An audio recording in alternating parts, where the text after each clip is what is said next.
Okay, it's called the Gospel of Shri Anandamayi Ma. Okay, so these were recordings of her. So she died in 1981 or 2, I think, and which is similar to Nisargadatta Maharaj, actually.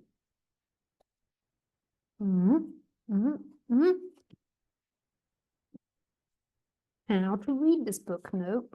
Where is the first? Okay.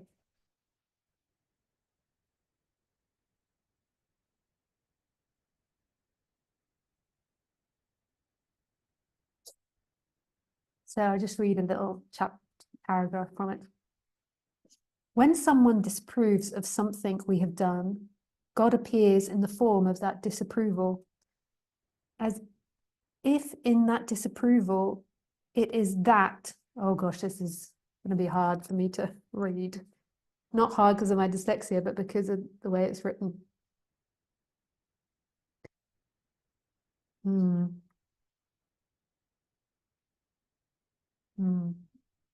Okay, let's see if I can do it with tones, because they've done it through capital letters. When someone disapproves of something we have done, God appears in that form as that disapproval. As if in that disapproval, it is that God, ultimate reality, who is manifested. If someone talks in our favor, that appears in the form of that complaint. If someone expresses doubt about us or talks in the language of contradiction, there also is that only. When she's saying that, she means God. There is nothing anywhere but our own self. So me getting that this means like it's capitalized. Everyone is that self alone. It is only Bhagavan, God, the Lord, in every form. He can appear in the form of either approval or disapproval. Question: how do we secure bhakti, devotion? Shri Ma, oh good, she's called Shri Ma here. Thank you. I can do that.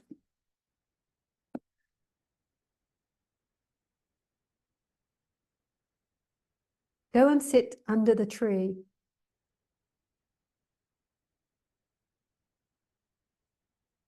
Ma, oh sorry.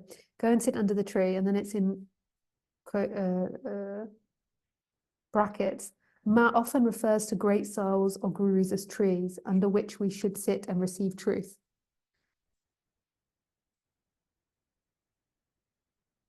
She has everything and gives what is suitable to a person according to their own lineage.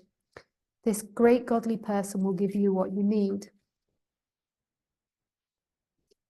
Question: right now you were telling us that there are 3 kinds of soul, Atmas: soul, great soul, the individual soul, and the supreme self. Okay, before we go on to that, we're going to go back to the beginning part. Yeah, it's a bit different from, you know, like more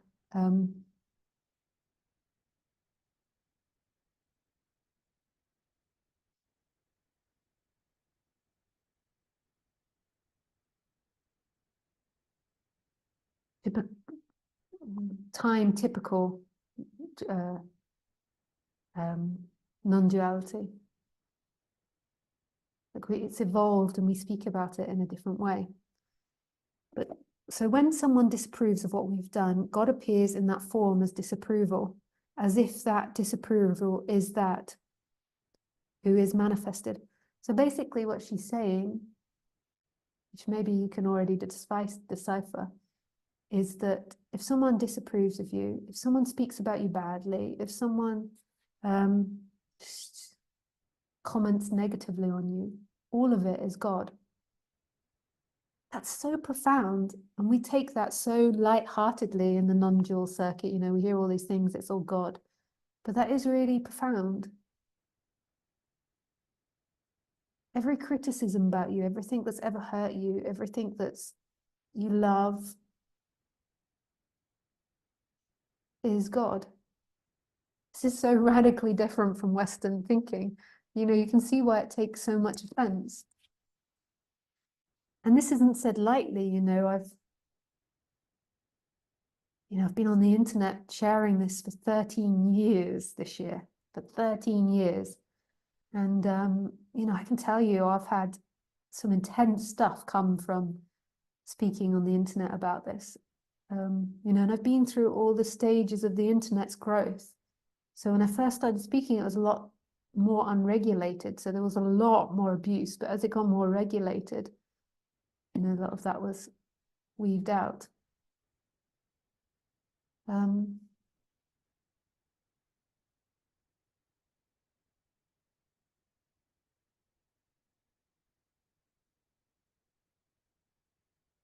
so, I'm not saying this lightly.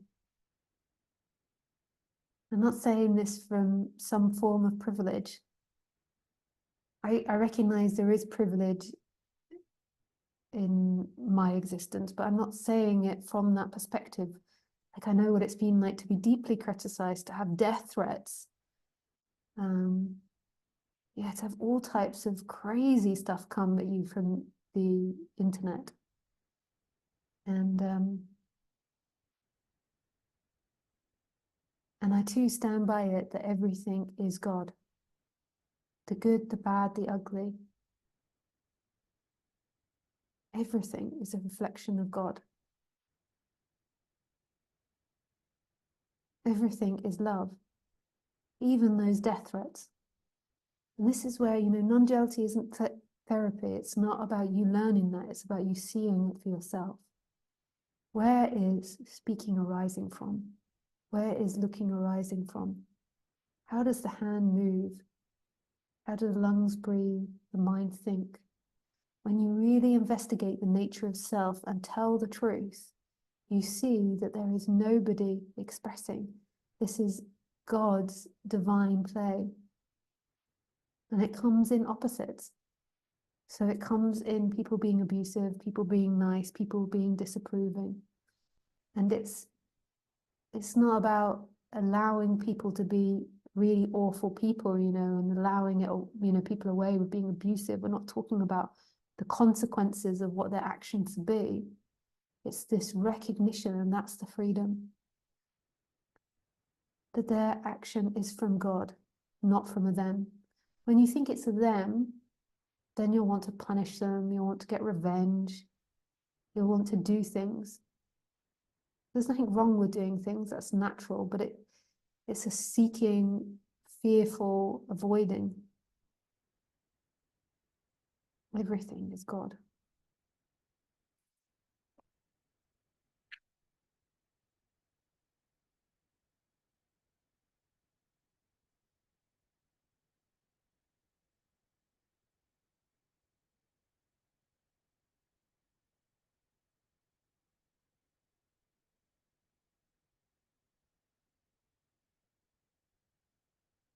So what this says is that when a person gets real vision, when his eyes are opened, or their eyes are opened, they behave just like that.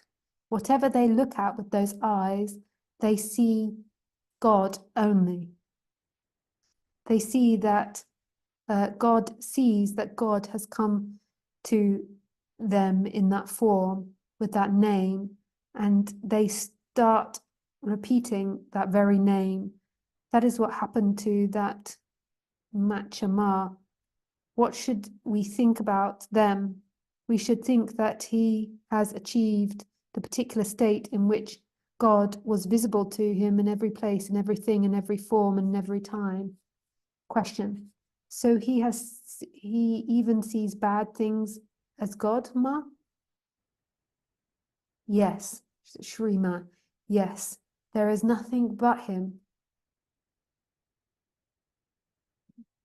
Somebody has said, who is it who dances, O Ma, Divine Mother?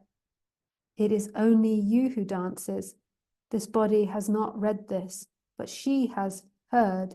It is not of God, but it is Bhagavan himself. do not say name of God. The name itself is God. We do not say it is only God. We say it is God alone, nothing else. And any other thing that we believe is duality. We impose one thing on the other. We imagine one thing in the other. This world is based on duality, while in the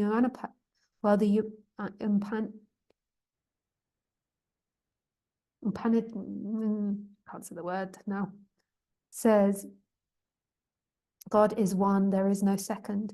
Duality cannot exist at that level. When a person reaches that, the state of God or the godly state, they do not see anything but God. The question being asked by you is God, by you is God? And the answer is also God, but never say that bad is also God, because the question of bad does not arise where there is God. I mean, it's complex. It's a complex read, but bad does not even arise. Like from emptiness, where is good and bad? This doesn't mean that we don't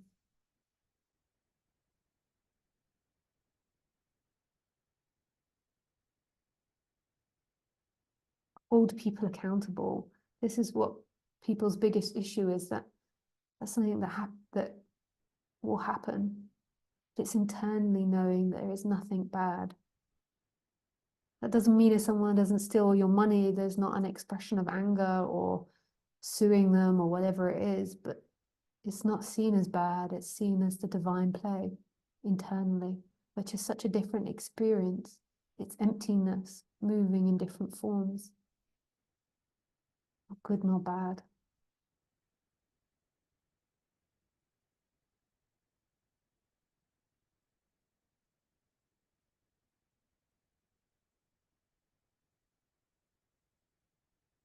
Okay, someone's raised their hand.